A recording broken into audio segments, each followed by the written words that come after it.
આવું વરદાન માગ્યું. આપણે બે કાન છે એ વધારાના પડ્યા રહેશે. બે કાને કોણ સાંભળે? એક કાને સાંભળો ને બીજા કાને નીકળી જવાની કથા. પૃથ્વીરાજે 10,000 કાન માગ્યું. તો ભગવાન આગળ કેવું માગ્યું? કોઈ આવું માગે વરદાન? લોકો જાત જાતનું માગે. ધ્રુવજી રાજ માગ્યું તો બરાબર છે, ધ્રુવજી ભગવાનના ભક્ત હતા, પણ લોકો કેટલું બધું માગે છે.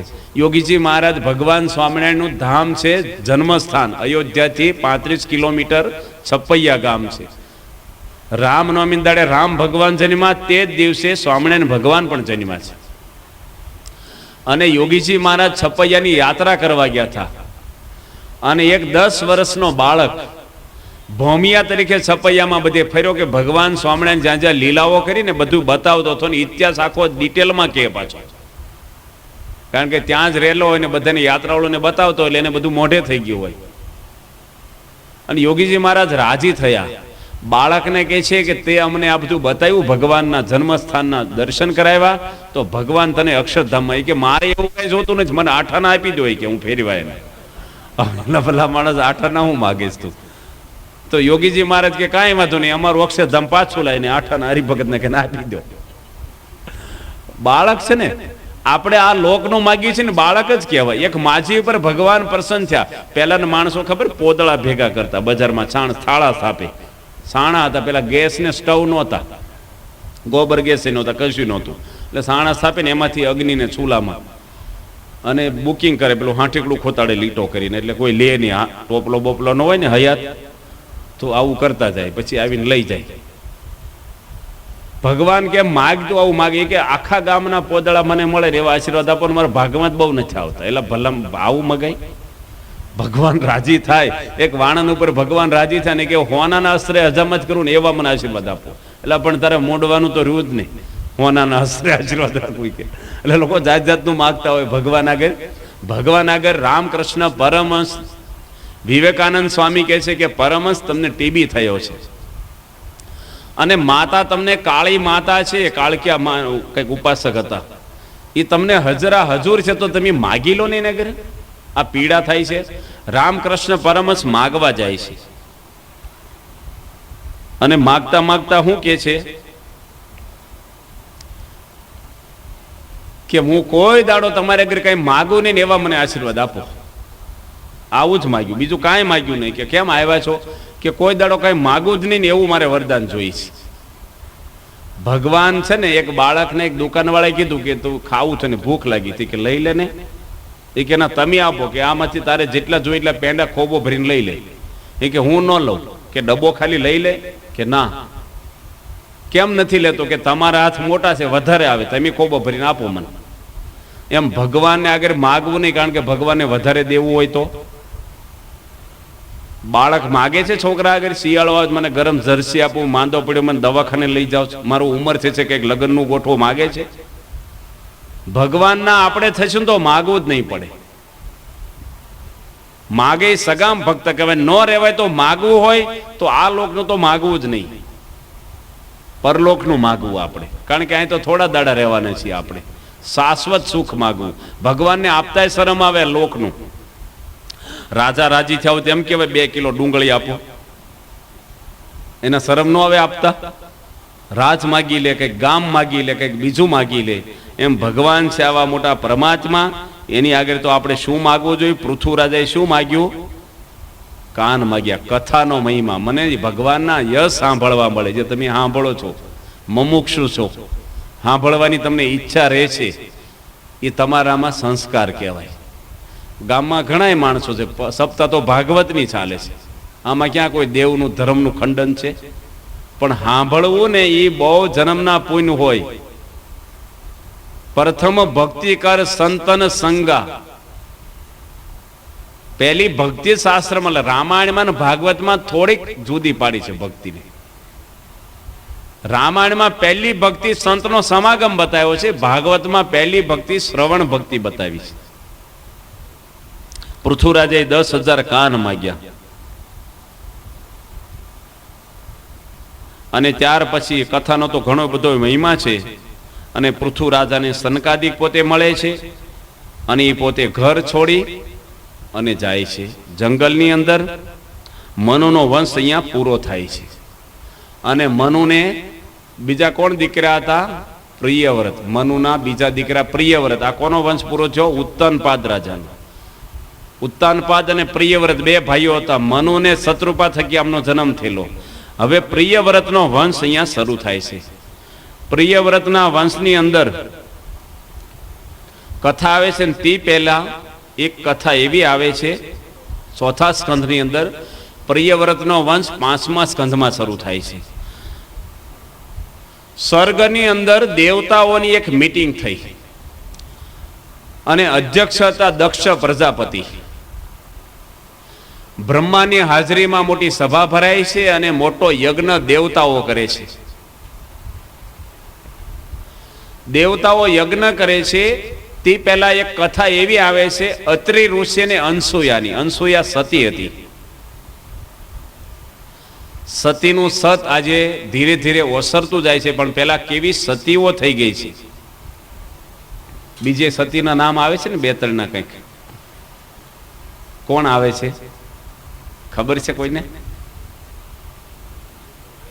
હે? મદાલશાની. એ તો એના દીકરાને એની સંસ્કાર આપ્યા. અનસૂયા ને બીજી બે ત્રણ નામ આવે છે સારા. સાવિત્રી, સતી સાવિત્રી. ગયો જમાનો રામ સીતાનો આવે છે ને, પતિવ્રતા ને પવિત્રતાનો. આજકાલના જુવાનિયાએ નેવે મૂકી લાજ, કહો ને કેમ રીજે રામ. લોકઢાળના કીર્તનો એવા આવે છે. તો અનસૂયા અને અત્રિ ઋષિ પતિ પત્ની છે. બ્રહ્મા વિષ્ણુ ને શિવ ત્રણના ઘરવાળાને ઈર્ષ્યાઓ આવે છે કે સતી સાવિત્રીનું એટલું બધું સત છે અને એની યશ બહુ ફેલાણો છે ને, તો એના સતીત્વમાં તમે ભંગ પાડો. ભંગ પાડવાની શું જરૂર છે ભાઈ? પણ માણસના સ્વભાવ એવા હોય, કોઈક આગળ વધે ને તો પગ ખેંચે. હોય છે કે નહીં? કોઈક મોટર લાવે તો સારું કહેવાય ને, પણ હું બોલે મોટર વાળા જ એક્સિડન્ટમાં જ મરી જવાના. તરત ઈર્ષ્યા આવે આપણે. એટલે પણ તને એક્સિડન્ટમાં મરે તારે ક્યાં દવાખાને લઈ જવા? તું સારો સંબંધ રાખ ને, કંઈક વીસી કવડે દવાખાને લઈ જશે બિચારો. પણ માણસને એટલી બધી ઈર્ષ્યાઓ છે ને. એટલે પાર્વતીજી, બ્રાહ્મણી અને લક્ષ્મીજી ત્રણે એના ધણીઓને મોકલે છે કે તમે જાઓ અને સત સુકાવો. અને અત્રિ ઋષિનું રૂપ ધારણ કરી અને કોને આગળ જાય છે? અનસૂયા આગળ. એમાંથી શંકર ભગવાન માંથી કોણ જન્મ્યા? દુર્વાસા. વિષ્ણુમાંથી દત્તાત્રેય થયા અને ચંદ્રમાં બ્રહ્મામાંથી થયા. અને સતીને ખબર પડે છે ને, પાણીની અંજલી છાટીને ત્રણ એને બાળક બનાવી દીધા. જો બ્રહ્મા વિષ્ણુ શિવને સતીનું સત કેવું હોય છે. જેને ભગવાન તરીકે આખું વિશ્વ પૂજા કરે છે ને, પાણી છાંટીને બાળક બનાવી દીધા અને ઘોડિયામાં ઉડાવી દીધા. આ બાજુ ત્રણ એની પત્નીઓ રાહ જોવે છે કે જે આવ્યા નહીં. પૂછે એકાબીજાને, તમારા આવ્યા? કે અમારે નથી આવ્યા. કે અમારે નથી આવ્યા. ક્યાં ગયા? ચિંતા તો થાય ને, કારણ કે જોખમમાં મોકલ્યા છે. અને પછી આ થાય અને ત્રણ આના ઘરે જાય છે. એ કે અમારા પતિઓ અહીં આવ્યા છે કે આ ઘોડિયામાં હોતા હિંચકાઓ લઈ જાઓ ઓળખીને. ઘોડિયામાં ઓળખાય કોણ કોનો છે? મૂંઝાઈ ગયા ને ટેન્શનમાં આવી ગયા, બાળક થઈ ગયા. અને એનો ઈર્ષ્યા મૂકી, ગર્વ મૂક્યો, પગે લાગ્યા. જો સતીનું સત કેવું છે, નદી આવે ને ગામમાં પૂર, તારે સતીનું સત હોય ને તો એના લોહીના ટીપાને વધાવે નદીનો, તો પૂર ઉતરી જાય. પાણીના પૂર ઉતરી જાય સતીથી. આખું ગામ 10,000 ભેગા થાય ને લાખ પણ તોય ન ઉતરે. પણ સતીના કઈક આંગળીના ટીપા લોહીના એને વધાવે નાળિયેરની ચૂંદડીથી. તો નદીમાં એકવાર પૂર આવેલું અને કોઈ કીધું કે આ બાઈ સતી છે ને, તો તમે પાણીને વધાવો. કે મારી કરતા મારી બેન છે ને વધારે સતી છે. કે તારામાં શું ખામી છે? કે મારા ધણે પાણી માગ્યું ને, હું તો ખાંડતી હતી અને હાંબેલું મારે છોડી દેવું જોઈએ તરત, મારે વાર લાગી. પણ મારી બેન છે ને, એ પણ સતી છે ને, એના ધણી પાણી માગ્યું ને તો ઉપલા માળી હતી ને, દાદરો ન ઉતરીને સીધી ધૂપકો મારીને આવી. પાણી માગ્યું એટલી વાર ન લાગવી જોઈએ. એને તમે લઈ જાઓ. સતી એવું કે છે કે તેલમાં હાથ નાખે તો દાજે નહીં. એટલી બધી વાતો લખી છે. સતી પોતે આમ હાંબેલાથી ખાંડે ને હાંબેલું અધ્ધર મૂકી દે, આમ હેઠું ન આવે. બાજુમાં કોઈક બાઈ બેસવા આવી છે ને એની જોયું, આ એ તો માથાભારી હતી. એ કે હાંબેલું કેમ અધ્ધર રહી ગયો? કે હું તો પતિવ્રતા છું, કે મને શીખવાડીને આવું મારે હાંબેલું અધ્ધર રાખવું છે. એવું એક પતિની સેવા કરી, હાંબેલું અધ્ધર રાખવું છે શીખવાડી. એટલે આ કે તારા ધણીની સેવા કરજે સારી રીતે. પાણી માગે ત્યારે પાણી દેવું, ગરમ પાણી નવડાવવા, એ હુતા પછી હું જાગ્યા પહેલા જાગી જવું, પગ દબાવવા એના, ગરમ ગરમ જમાડવું, પંખો ઢોળવો જમે તારે. આમ વ્યવસ્થિત બધી એની વિધિ હોય ને આખી સતી પ્રથાની એ કહી દીધી. અને આ બાજુ તરત આ તો માથા ભરી હતી ને, પેલો ધણી તો અમથોય બીતો હતો. એ કે જો આજથી મેં નિયમ લીધો, હું પતિવ્રતાનો ધર્મ પાળ્યો છે, તમારે છે ને હું કહું એમ કરવાનું છે. એ કેમ કરાય? કે પેલા કેમ કરવાનું હોય? એ કે તમારે વહેલું હોઈ જવાનું, પછી મારે મોડું છે, પછી મારે હોવાનું. અને ગરમ પાણી એટલે સમજો ને ટાઢું નાખવાનું હોય, ફફળે પાણી નાખ, એટલે બોલવાનું નહીં કે મારે પતિવ્રતનો ધર્મ, ફફળતા પાણી. ગરમ પાણી કીધું ને એટલે ગરમ જ સમજી, પેલા લાલ લાલ સરી થઈ. અને પછી કે હું જો ખાંડવા બેહું ને તમારે 3 વાગે ઉઠવાનું, તે પેલા નહીં ઉઠવાનું. અને બપોરે 3 વાગે ઉઠીને પહેલું બોલવાનું, સતી પાણી લાવો, એ બીજું નહીં બોલવાનું. એટલે હું હાંબેલું મૂકી દઈશ અને અધ્ધર રહી જશે. 2 દાડામાં થાય એવું. અને હાંબેલું મૂકી દીધું, માથામાં આવ્યું, હાંબેલું લાંબુ હોય ભારે.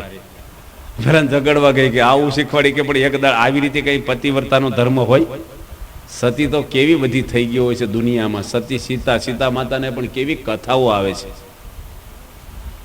રામ ભગવાને કેટલા દુઃખો પડ્યા છે સીતા માતા. રામ ભગવાન થકી તો ન કહેવાય, પણ જોડે રહીને. વાલ્મીક રામાયણની અંદર તમે વાંચો ને, અદ્ભુત સીતાજીના દુઃખની એટલી બધી વાતો લખી છે કે સીતા માતા પોતે રાજકુમારી હતા અને એકની એક દીકરી હતી, અને ભાઈ નહોતો કોઈ, એટલે બહુ લાડમાં ઉછરી હતી સીતા માતા. જમીનમાંથી પ્રગટ થયેલા, ઘડામાંથી, જનક રાજાને ત્યાં. અને રામ ભગવાન સ્વયંવરમાં એને વરમાળા પહેરાવે છે. આ કથા બધી જાણીતી છે. સીતા માતાના લગ્ન થયા ને તરત જ એને વનમાં જવાનો વારો આવ્યો. થોડા દાડાએ પણ રહ્યા નથી રાજમાં, કારણ કે લગ્ન કરીને આવ્યા ને તરત દશરથ રાજા રાજ તિલક કર્યું. જંગલમાં જાય છે પણ સીતા માતા ભેગા જશે. એને આદેશ નહોતો, પણ મારા પતિ જંગલમાં હોય, હું અહીં રાજગાદીમાં છું, અહીંયા ભોગવિલાસમાં રહું. રામ તો મારી કાયાની સાયા ભેગી જ હોય, ભેગા જાય છે. ના પાડે છે છતાંય ભેગા જાય છે. રામ ભગવાનની કેવી સેવાઓ કરી છે. સીતા માતા પોતે રાવણ જ્યારે લઈ જાય છે, આપણે જાણીએ છીએ, રામાયણની આમાં કથાઓ છે, તારે ડિટેલમાં કહેશું. પણ તો પ્રસંગ નીકળ્યો સતીનો, તો રાવણને ત્યાં સીતા માતા પૂરા 1 વર્ષ સુધી રહેશે, 1 વર્ષ પૂરું. અને ઇન્દ્ર રાજા 1 પુડલો એને શરૂઆતમાં ખવડાવ્યો હતો. ત્યાર પછી સીતાને ક્યારે ભૂખ નથી લાગી. કોઈ પણ રાવણનું એને ખાધું નથી ને પીધું પણ નથી. રામનું માથું લાવીને રાવણ બતાવે છે સીતા માતાને, માયાવી માથું બનાવ્યું. ઓરિજિનલ રામનું માથું જ તમને દેખાય. પકડીને લાવે જો રામનો નાશ કરી નાખ્યો છે. ચાલુ લડાઈમાં સનનું દાડા લડાઈ ચાલી છે, રામ ને રાવણ સનનું દિવસ સુધી યુદ્ધ ચાલ્યું છે. અને તું મને પરી જા, હું તને રાજગાદી બેહારી દઉં. રાવણ કે છે હું તારો ગુલામ થઈને રહું, આ હોનાની લંકાને રાજરાણી બનાવું, તું મારી જોડે આવી જા. હું બ્રાહ્મણ છું, વિદ્વાન છું, તપસ્વી છું, ભણેલો છું. સીતા માતા કે આ પૃથ્વી પર રામને મારનાર કોઈ નથી, અને રામનું માથું હોય ને તો સીતાના દેહમાં પ્રાણ પણ ન હોય. કેટલું સત. અને સીતા માતા રાવણનો નાશ કરે છે. ટૂંકમાં વાત કરીએ તો રાવણનો નાશ કરીને રામ ભગવાન સીતાને જ્યારે બોલાવે છે, હનુમાનજી, વિભીષણ અને લક્ષ્મણજી 3 લેવા જાય છે. 1 વર્ષ પછી ભગવાન રામને મળે છે. વિભીષણ કહે છે સ્નાન કરી લો, કપડાં બદલી લો, શણગાર કંઈ પહેરવા હોય કે ના, મારે હમણે જલ્દી રામને મળવું છે, સ્નાન પણ નથી કરવું. કારણ કે એટલું બધું અંદર એને વલોપાત રામ વિયોગે થતો હતો, હાડ પિંજર થઈ ગયેલા સીતા માતા. જેવા રામ અગરે આવ્યા ને, કોઈ પણ સ્ત્રી હોય ને એના ધણીને એકાંતમાં મળે, વર્ષો પછી મળવું હોય તો. રામ ભગવાન જાહેરમાં મળ્યા. કીધું લક્ષ્મણજી કે સીતા માતા આવે છે, તમારે એક બાજુ બેસીને વાત કરવી હોય કે ના, મારે અહીં જાહેરમાં જ મળવાનું. હજારો વાંદરાઓ છે, હનુમાનજી, સુગ્રીવ, અંગદ, વિભીષણ, લક્ષ્મણજી વગેરે ઘણા બધાની હાજરીમાં રામ ભગવાન સીતા આવે છે ને એક શબ્દ કેવો મારે છે ને, દુનિયાનો કોઈ માણસ સહન ન કરે. એ કહે છે કે જેમ આંખના દર્દીને દીવો ખૂંચે ને એમ તું મને ખૂંચે છો. તું મારી સામે ઊભી જ નહીં રહેવાની, બધી દિશાઓ ખાલી હનુમાનને પહોંચી જા, લક્ષ્મણજીને પહોંચી જા, વિભીષણને પહોંચી જા, અહીંથી જતી રહે તું, કોઈ વાંક નહીં સીતાનો. આ શબ્દો કોઈ સહન કરી શકે છે? સીતા માતા હેઠું જઈને ઊભા રહી ગયા. કેવું લાગી આવે જાહેરમાં આવા શબ્દો કે, અને કેટલું મળવાની અને ભાવનાઓ હોય. રામ સિવાયને મનમાં સંકલ્પ બીજો નથી, વગર વાંકે. લક્ષ્મણજીને કહે છે રામ ભગવાન ચિતા હળગાવે અહીંયા, અને ચિતા હળગાવે છે ને સીતાજીને કહે છે કે અંદર પ્રવેશ કરી જાતું, બળી જા મારી નજર સામે. સીતા માતા પ્રવેશ કરે છે પાછા, અને અગ્નિદેવ મૂર્તિમાન પ્રગટ છે ને સીતાને ઉચકીને રામની બાજુમાં બેહાર્યા કે સીતામાં કોઈ કલંક નથી, તમે સ્વીકારો. અગ્નિ પરીક્ષા આપણે કહી, સીતા માતાની અગ્નિ પરીક્ષા. અગ્નિ કરતા તો આ શબ્દોની પરીક્ષા વધારે ભારે છે. હવે અયોધ્યામાં જાય છે, તરત જ જાય છે, અને થોડા દાડામાં પાછા ધોબીના વચને મોકલ્યાના. પણ કેવું કર્યું? સીતા માતાને રામ શું કહે છે કે તમારા પેટમાં બાળક છે ને, શરીર ભારે ભારે હોય તો તમને 2 દાડા લક્ષ્મણજી નદી કિનારે ઋષિઓના આશ્રમોમાં વનમાં ફરવા લઈ જાય રથમાં, એટલે તમને ગમે થોડા દાડા. લક્ષ્મણજીને કહે છે કે આને જંગલમાં ઉતારીને આવજે,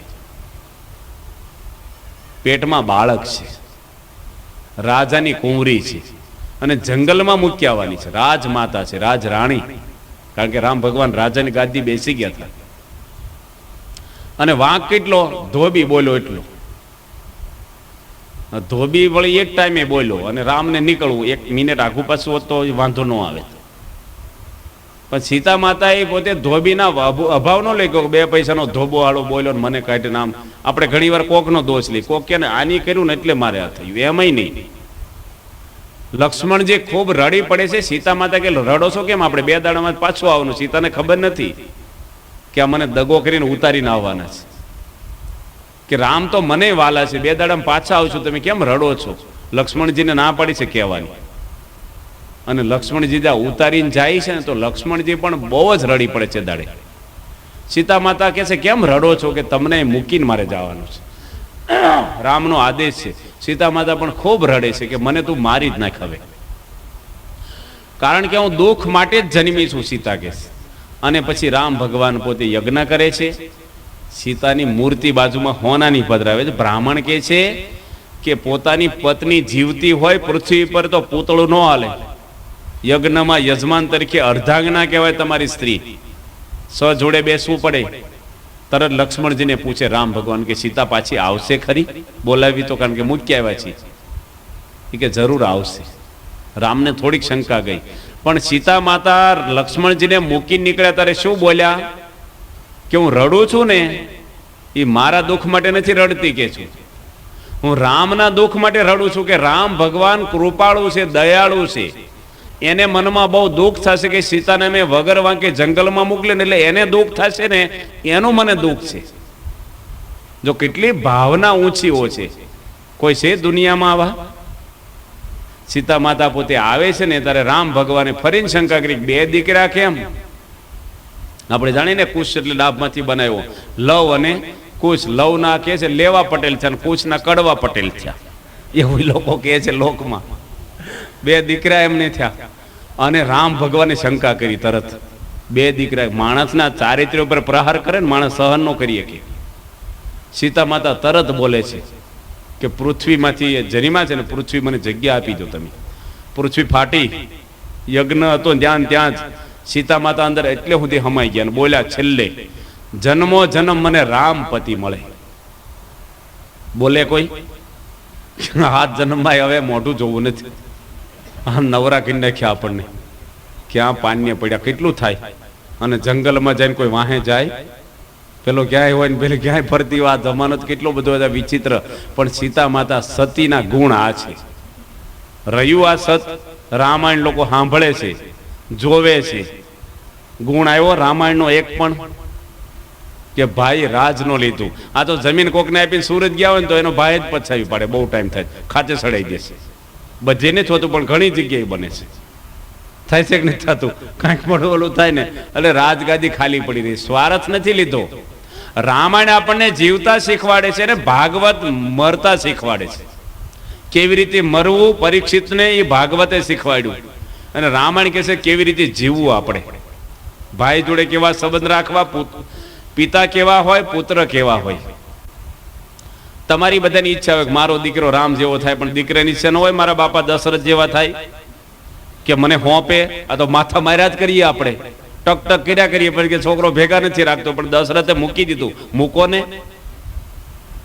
પણ આપણે આ બધા ખોતરીને દુઃખ ઉભા કરીએ છીએ. એક બાઈ હતી ને, એક ધણી જુગાર રમવા જતો હતો. એની પત્ની કે ક્યાં ઉપડ્યા? કે જુગાર રમવા. કે જુગાર રમવા તો હશે આપણે, પાંડવાય રમ્યા થાય કે તો હું ન રમું? તે પેલી શણગાર સજીને એ નીકળી. તું ક્યાં જા છો? એ કે બીજા 4 પતિને હોધવા. કેમ? એ કે દ્રૌપદીજી 5 નહોતા રાખ્યા, હું 4 હોધ. પેલો પાછો વળી ગયો સીધો. એટલે માણસ ને ભગવાનને મોટા પુરુષ કે એમ આપણે કરવાનું હોય, કરે એમ નહીં. એટલે આવી બધી સતીઓની ઘણી બધી કથાઓ આવે છે. સતી પોતે દક્ષ અને દક્ષ પ્રજાપતિ ની દીકરી કોણ હતી? પાર્વતીજી. પ્રસૂતિને એની જોડે પરણાવી હતી. આકૃતિને દક્ષ પ્રજાપતિના લગ્ન થયા અને એમાંથી પાર્વતીજીનો જન્મ થયો છે. સ્વર્ગની અંદર બ્રહ્માજી પોતે વિરાજમાન છે અને દક્ષ પ્રજાપતિ અધ્યક્ષ તરીકે બેઠા છે અને મોટો હવન થાય છે. સભાની અંદર બધાય વિરાજમાન છે. મહાદેવજી પણ બેઠા છે, નારદજી પણ બેઠા છે, બધા ભૃગુ ઋષિ પણ બેઠા છે. અને દક્ષ પ્રજાપતિ પ્રવેશ કરે છે સભામાં. આખી સભા ઊભી થઈ ગઈ. પણ ફક્ત બે વ્યક્તિ ઊભા નહોતા થયા સભામાં. એક બ્રહ્માજી અને એક મહાદેવજી. બ્રહ્માજી માટે તો પહેલાને કંઈ લાગ્યું નહીં બહુ દક્ષ પ્રજાપતિને, પણ મહાદેવજી માટે ને બહુ જ લાગી આવ્યું કે શંકર મારો જમાય છે. મારો જમાય તો મારો દીકરા જેવો કહેવાય અને હું એના સસરા છું. હું સભામાં હું બધા ઊભા થયા ને આ એક કેમ બેઠો રહ્યો? જો માણસ એટલા ઊભા થયા ને એ ન દેખાણું, પણ એક બેઠા રહ્યા ને એમાં અપમાન તો નથી કર્યું પણ માન મળ્યું નહીં. એને માન તો મળ્યું પણ એટલું થોડુંક બાકી રહ્યું. એમાંથી એને અભાવ આવ્યો શંકરનો. કેવો અભાવ આવ્યો? બધાની વચ્ચે દક્ષ પ્રજાપતિ ગરમ થઈને બોલે છે કે હું જાહેર કરું છું આજથી કે યજ્ઞમાંથી મહાદેવનો ભાગ કાઢી નાખું છું. અને મારી જિંદગીમાં મોટા મોટી મેં ભૂલ કરી હોય તો મારી દીકરી આ મહાદેવને પરણાવીને મેં બહુ મોટી ભૂલ કરી છે. ભૂતડાઓનો ગુરુ છે, શમશાનમાં પડ્યો રહે છે અને એના શિષ્યો બધા એવા જ છે, બધા આસુરી કે છે. આવા માણસને મેં દીકરી ક્યાં પરણાવી? જો માણસનું માન ખવાય ને તારે ગુણ બધા અવગુણ દેખાય છે. જોજો, તમારે કોઈક વખાણ કરે ને તો માણસમાં દુર્ગુણ હોય ને તમને વાલો લાગે, પણ સદ અપમાન થાય ને એનામાં બધા સારા ગુણ હોય તો તમને અવળા લાગે. ચશ્મા અવળા પહેરાઈ જાય. પછી જેવા ચશ્મા પહેરે એવું દેખાય. દુર્યોધનને કૃષ્ણ ભગવાને કીધું એક હારો માણસ લઈએ ને સમાજમાંથી, કોઈ હોય તો નહીં કે બધા હરામખોર જ છે, કોઈ હારો જ નથી. યુધિષ્ઠિર રાજાને પૂછ્યું કે તું એક ખરાબ માણસ ક્યાંકથી હોદ્યાવ ને? એ કે મારથી કોઈ ખરાબ નથી, બધા હારા છે.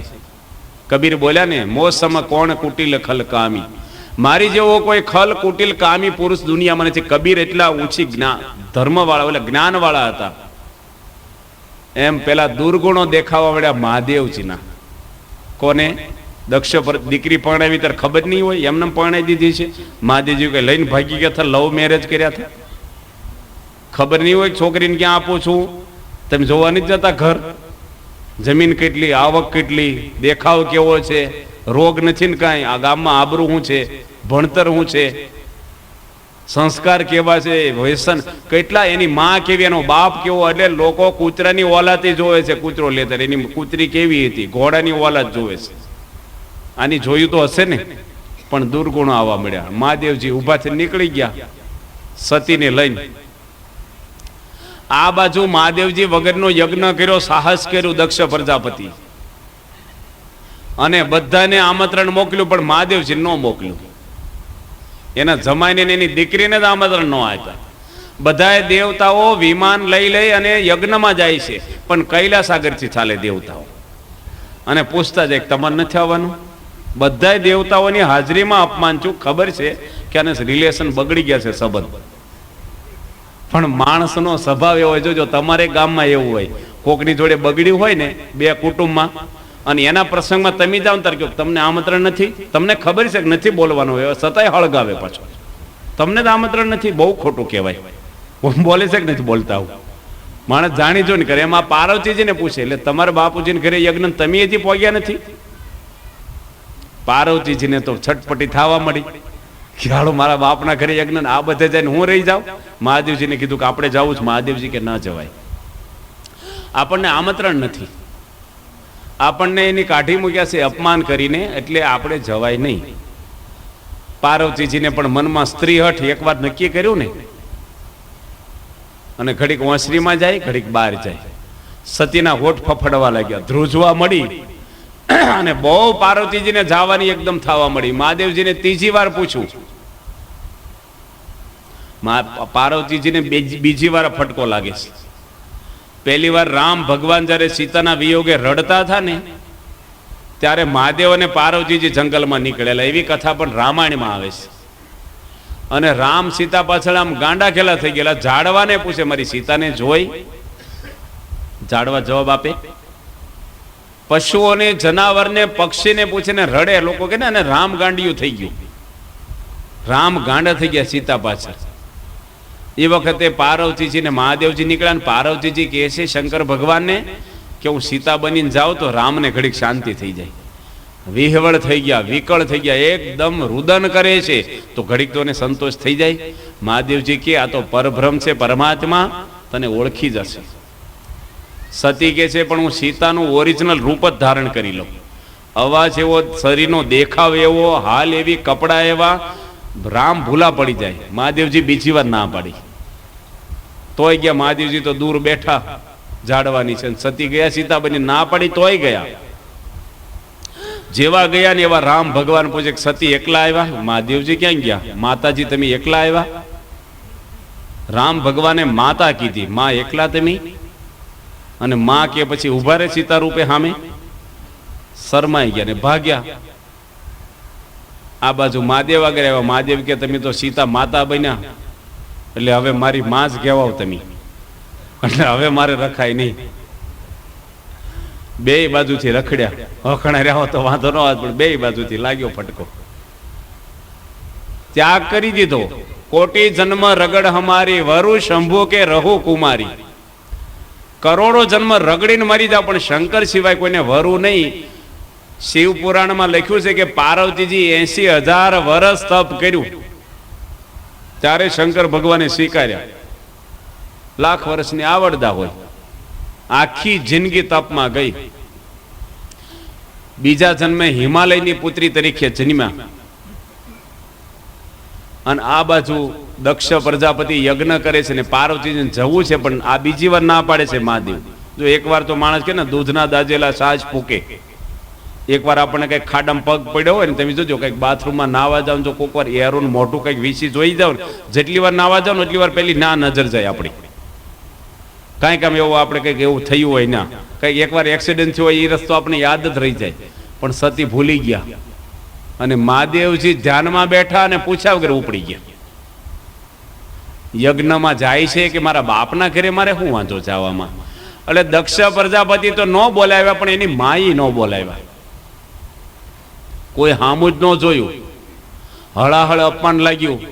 શરીરમાંથી યોગ યજ્ઞ પ્રગટ કર્યો પાર્વતીજી, અને યજ્ઞના કુંડમાં પડીને બળી ગયા. આ બાજુ મહાદેવજીને ખબર જ નથી, અને નારદજી પોતે મહાદેવ આગળ જાય છે. નારદજી વગરની કોઈ કથા જ નથી આવતી કઈ જગ્યાએ. નારદજી કે છે હું ધ્યાનમાં બેઠા, જગાડ્યા એ કે તમારે હાથે રોટલા ઘડવાનો વારો આવ્યો છે હવે. ઈ કે આ ધ્યાન કરો છો અને રાંડ્યા તમે આ પાર્વતીજી ઉપડી ગયા, હું ધ્યાનમાં બેઠા છીએ કે એકલા થઈ ગયા. મહાદેવજી કે શું થયું? કે યજ્ઞના કુંડમાં બળી ગયા સતી, ત્યાં જઈને કોઈ બોલાવ્યા જ નથી, એનું અપમાન કર્યું છે. અને મહાદેવજી ત્રીજું લોચન ખોલ્યું અને એટલું બધું એમને લાગી આવ્યું ને ક્રોધ ઉત્પન્ન કરીને જટા ખંખેરીને હજારો રાક્ષસો ઉત્પન્ન કર્યા. આસુરી શક્તિ વીરભદ્ર સેનાપતિ બનાવ્યો મોટો. હું આદેશ છે કે જાઓ યજ્ઞનો કુંડ તોડી નાખો, દક્ષનું માથું કાપીને યજ્ઞમાં હોમી દો. ભૃગુ ઋષિ મારું અપમાન છું તારે હસ્યા છે ને દાઢી અને દાંત તોડી નાખજો કે છે. આખો યજ્ઞ ખેદાન મેદાન કરી નાખો ને દેવતાઓને મારીને હાંકી મૂકો બધાને. અને આખી સેના સ્વર્ગમાં જાય, સ્વર્ગમાં યજ્ઞ થાય છે, ક્યાંય શાંતિ નથી. સ્વર્ગ મૃત્યુ ને પાતાળ મારે લોલ, જ્યાં જુઓ ત્યાં દુઃખની થાય વાત જો, સત્સંગ વિના રે સુખ ક્યાંય નથી રે લોલ. સ્વર્ગ મૃત્યુ અને પાતાળ, સુરપુર નાગપુર, સુરપુર નરપુર નાગપુર તીનમે સુખ નહીં કે ને ક્યાંય સુખ જ નથી. તમારે આમ થાય કે અમારા દાદા સ્વર્ગમાં જાય, પછી સ્વર્ગમાં શાંતિ, એને કરતા ત્યાં સારું છે. મોક્ષ ધર્મના અધ્યાય મહાભારતમાં લખ્યા છે. એમાં લખે છે મહાભારતમાં ભગવાન વેદ વ્યાસ 202 શ્લોક છે કે દેવતાઓના ધામ ભગવાનના ધામ આગળ નરક તુલ્ય છે. આ શબ્દ મહાભારતમાં મોક્ષ ધર્મમાં વાપર્યો છે. દેવતાઓને દાનવોના યુદ્ધ થાય છે, અદેખાઈની ઈર્ષ્યાઓ ત્યાં પણ ભરેલી છે. ભગવાનનું અવિચળ ધામ છે ને દેવતાઓ પણ ઝંખના રાખે છે ધામની. 33 કરોડ દેવતાઓ લખ્યા છે. ભાગવતમાં એવું લખે દેવતાઓની પૂજા કરવાથી રિદ્ધિ સિદ્ધિઓ મળે છે. આ લોકની મનોકામના પૂરી થાય, પણ મોક્ષ થતો ભગવાનને પૂજાના આરાધનાથી મોક્ષ થાય છે, મોક્ષ નથી થતો.